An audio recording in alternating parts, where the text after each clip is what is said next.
seres vivos são muito mais do que compostos químicos misturados. Eles apresentam uma origem comum e uma relação com o ambiente. No planeta Terra, por exemplo, a água é fundamental para a nossa sobrevivência, mas não somente dela que os nossos organismos precisam. Na verdade, há outras substâncias fundamentais que auxiliam nas atividades celulares, e elas formam a base da nossa vida. Elas são constituídas por elementos químicos. Por exemplo, a gente tem oxigênio, hidrogênio, carbono, potássio. E esses elementos eles estão presentes em compostos químicos e eles podem ser classificados em inorgânicos e orgânicos. Os compostos inorgânicos são aqueles compostos que a maioria deles não apresentam carbono em sua estrutura.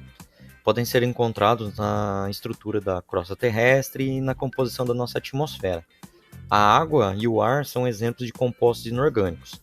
A água é uma substância presente na maior quantidade nos organismos. Ela é essencial para o metabolismo celular, atua como solvente em diversas substâncias, ela possibilita transporte de substância entre seres vivos.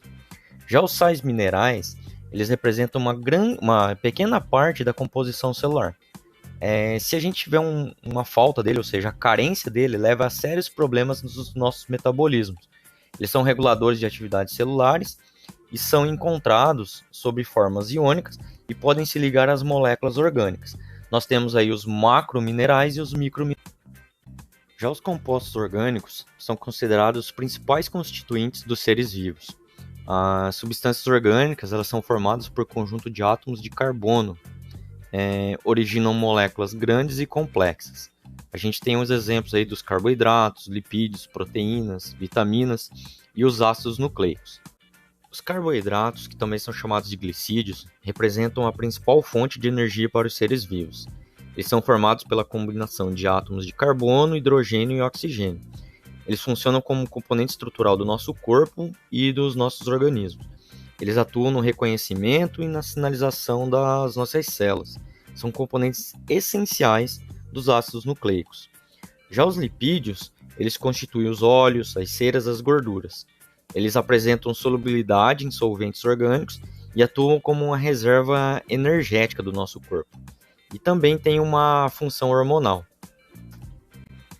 As vitaminas estão presentes nos alimentos, só que elas são necessárias em quantidades mínimas. Elas regulam as principais reações químicas dos organismos, só que elas possibilitam assim o crescimento, conservação e multiplicação das nossas células. Exemplos que a gente tem é a vitamina A, B, C, D. Já as proteínas são macromoléculas formadas pela união de aminoácidos por ligações peptídicas. Elas participam na composição das membranas celulares, atuam no transporte de substâncias, coordenam algumas atividades celulares dentro do nosso corpo. Exemplo que a gente tem são os anticorpos e as enzimas. Já os ácidos nucleicos, eles constituem os genes responsáveis pela nossa herança biológica, são formados por nucleotídeos, eles controlam todos os nossos processos vitais e existem de dois tipos, que é o DNA e o RNA.